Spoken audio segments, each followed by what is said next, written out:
Welcome back to Investors Point of View. Hello to all our community members, students, and everyone tuning in.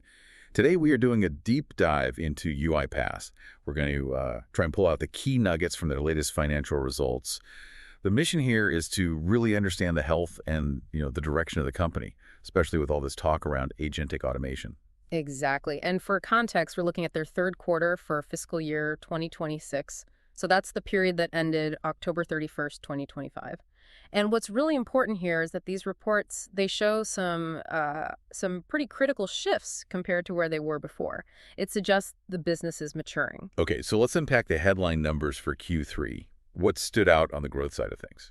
Well, revenue hit $411 million. Okay. That's a solid 16% increase year over year. And their ARR, that's the annualized renewal run rate, a key metric, was $1.782 billion. Now that's where I want to pause for a second.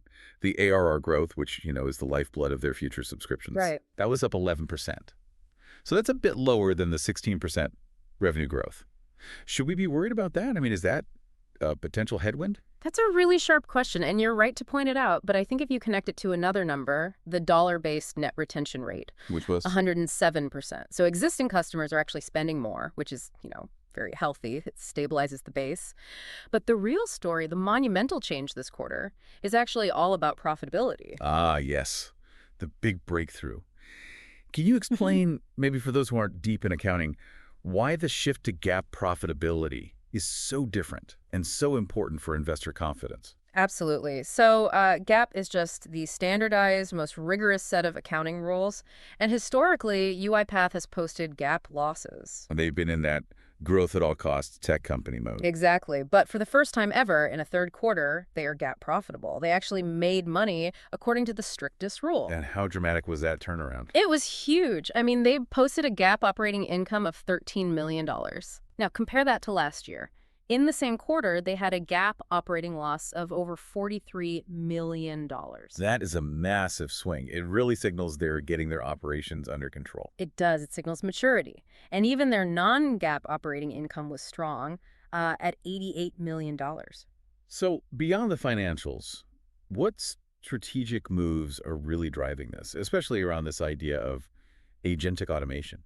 The strategy is all about becoming a unified platform.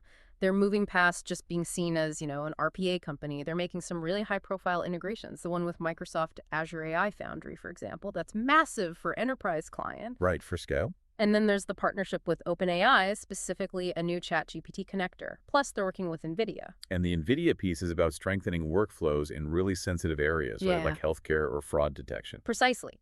High-trust scenarios where you can't afford mistakes. It's clear the industry is noticing, too.